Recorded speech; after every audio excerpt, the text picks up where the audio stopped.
Bismillahirrahmanirrahim. Assalamualaikum warahmatullahi wabarakatuh.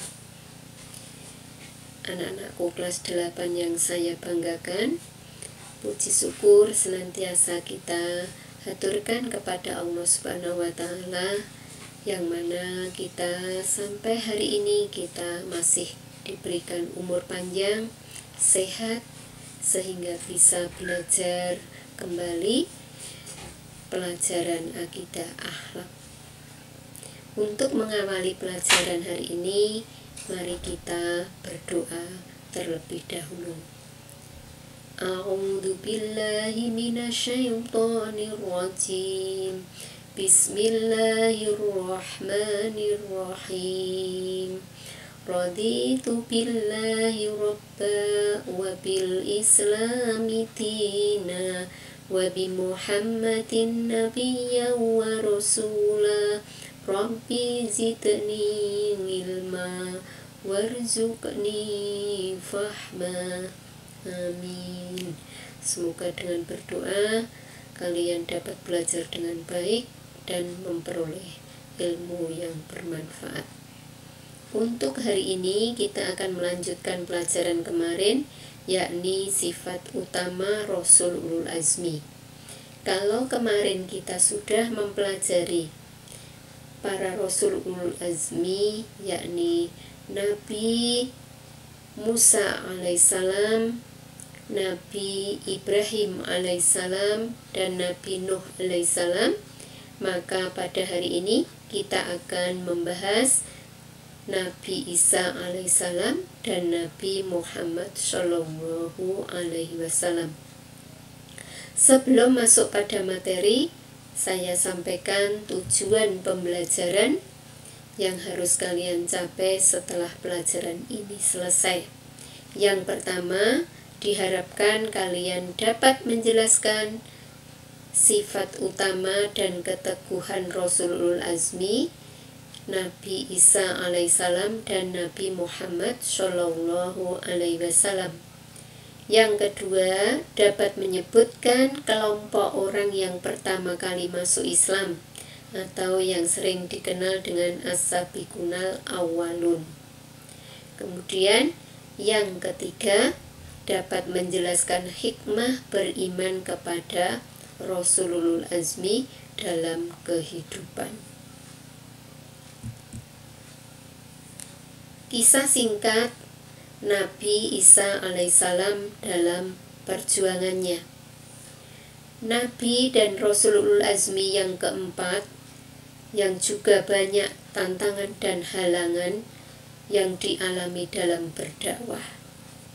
Tantangan yang dihadapi Nabi Isa alaihissalam dalam menyampaikan dakwah adalah pendeta Yahudi. Kaum Yahudi selalu menyulut api keangkuhan dan kesombongan, bahkan mendustakan ajaran beliau. Walaupun Nabi Isa alaihissalam telah diberikan mukjizat oleh Allah untuk membuktikan kebenaran akan kenabiannya, namun orang-orang Yahudi tetap membuat permusuhan, hingga akhirnya membuat fitnah kepada Raja Pilatus, penguasa Romawi pada saat itu. Maka dengan fitnah inilah Isa kemudian dibunuh dan disalib. Namun sebenarnya yang dibunuh dan disalib itu bukanlah Nabi Isa yang sesungguhnya, melainkan Yahuda al-Asharyuti, atau sering disebut dengan Yudas Iskariot, yang diserupakan oleh Allah dengan Nabi Isa. Kemudian sejarah singkat tentang Nabi Muhammad Shallallahu alaihi wasallam. Nabi Muhammad Shallallahu alaihi wasallam lahir pada tanggal 12 Rabiul Awal tahun 571 Masehi di kota Mekah, bertepatan tahun gajah atau tahun fil. Ayahnya bernama Abdullah dan ibunya bernama Aminah binti Abdul Muthalib. Ayahnya wafat ketika Nabi Muhammad SAW masih dalam kandungan, dan ibunya wafat ketika beliau masih kecil. Nabi Muhammad menikah pada usia 25 tahun dengan Siti Khadijah. Mereka dikaruniai beberapa anak, diantaranya Ibrahim dan Fatimah, istri Ali bin Abu Thalib. Nabi Muhammad SAW diangkat menjadi Nabi dan Rasul Allah pada usia 40 tahun ketika menerima wahyu pertama, yakni Quran Surat Al-Alaq ayat 1-5 di Gua Hiro. Adapun dakwah Nabi Muhammad SAW, pada awal dakwahnya hanya sedikit yang masuk Islam. Di samping Khadijah, diantaranya adalah yang pertama Ali bin Abu Thalib, yang kedua Zaid bin Harisah, ketiga Abu Bakar As-Siddiq, yang keempat Utsman bin Affan, yang kelima Abdurrahman bin Auf, dan yang keenam Thalhah bin Ubaidillah, kemudian yang ketujuh Sa'ad bin Abi Waqqas, dan yang kedelapan Zubair bin Awam, dan yang terakhir Abu Ubaid bin Jarrah. Mereka disebut dengan as-sabiqunal awwalun, artinya kelompok orang yang pertama kali masuk Islam.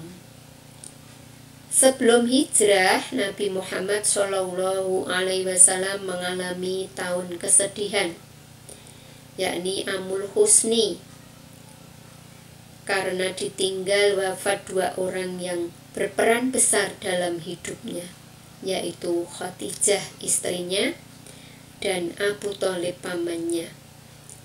Pada tahun itu juga Allah memerintahkan Nabi Muhammad melakukan Isra Mi'raj. Dalam peristiwa itu diturunkanlah perintah sholat 5 waktu yang harus dilaksanakan oleh umat Islam. Pada tanggal 1 Muharram tahun 1 Hijriah, Nabi Muhammad SAW bersama para sahabat hijrah ke Yathrib atau Madinah untuk membangun sendi kemasyarakatan. Tahun hijrahnya Nabi ini lalu ditetapkan sebagai awal tahun hijrah oleh Khalifah Umar bin Khattab radhiyallahu anhu. Nabi Muhammad SAW adalah seorang nabi yang mempunyai kesabaran luar biasa. Beliau memaafkan penduduk Taif yang melempari batu, kotoran manusia dan unta, dan juga memaafkan Suraqah bin Malik, pemuda kafir Quraisy yang berniat untuk membunuhnya. Karena sifat-sifatnya tersebut, banyak orang yang semula memusuhinya menjadi simpati dan beriman kepada Allah Subhanahu wa Ta'ala. Setelah mengalami rintangan dan hambatan, akhirnya Nabi Muhammad SAW berhasil membangun peradaban Islam di kota Madinah. Kemudian Nabi Muhammad SAW membebaskan Makkah dari orang-orang kafir. Peristiwa ini disebut dengan Fathu Makkah, kemenangan atas kota Mekah. Nabi melakukan haji wada pada tahun 10 Hijriah, menjelang akhir kenabian. Beliau menerima wahyu terakhir, surah Al-Ma'idah ayat 3. Akhirnya pada tanggal 12 Rabiul Awal tahun 11 Hijriah atau 632 Masehi. Beliau wafat dengan usia 63 tahun di rumah putrinya, yakni Fatimah. Beliau dimakamkan di Masjid Nabawi, Madinah. Adapun sifat utama dan keteguhan Rasul Ulul Azmi, baik itu Nabi Musa, Nabi Ibrahim, Nabi Nuh, Nabi Isa, dan Nabi Muhammad SAW, yang dapat kita teladani dari para Rasul Ulul Azmi dalam kehidupan, diantaranya pertama sifat sabar, kemudian sifat ikhlas, dan yang ketiga ikhtiar, keempat sifat tawakal, dan yang terakhir teguh pendirian.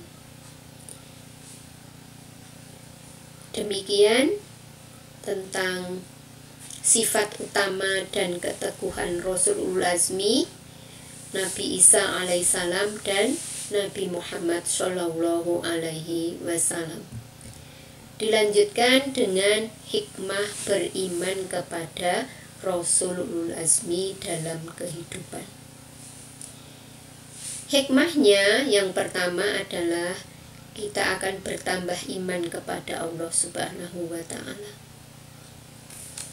Yang kedua, akan sabar dan tabah dalam melaksanakan perintah Allah dan Rasul-Nya serta menjauhi larangannya.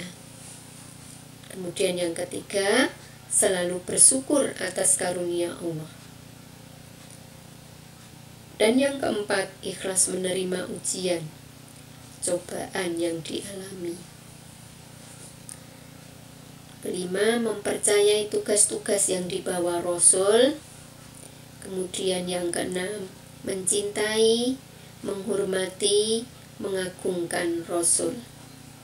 Kemudian yang ketujuh, memperoleh teladan yang baik dalam hidup. Dan yang terakhir, selamat dunia akhirat dengan bimbingan Rasul. Itulah hikmah beriman kepada Rasulul Azmi dalam kehidupan sehari-hari. Mudah-mudahan kita bisa meneladani sifat utama maupun keteguhan para Rasulul Azmi dalam berjuang menegakkan agama Allah, membela yang benar, dan memerangi kemungkaran.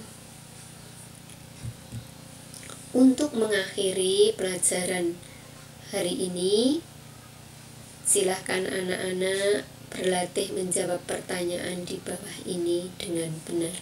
Yang pertama, sebutkan sifat-sifat utama yang dapat kita teladani dari para Rasulul Azmi dalam kehidupan sehari-hari. Kemudian yang kedua, sebutkan as-sabiqunal awwalun, 9 kelompok orang yang pertama kali masuk Islam pada masa Rasulullah Shallallahu alaihi wasallam. Dan yang ketiga, sebutkan 5 hikmah beriman kepada Rasulul Azmi dalam kehidupan sehari-hari. Demikian pelajaran hari ini, semoga bermanfaat dan semoga kalian tetap semangat dan selalu sehat. Terima kasih, selamat belajar, sukses untuk kalian semuanya. Kita akhiri dengan membaca tahmid bersama-sama. Alhamdulillahirabbil alamin. Wassalamualaikum warahmatullahi wabarakatuh.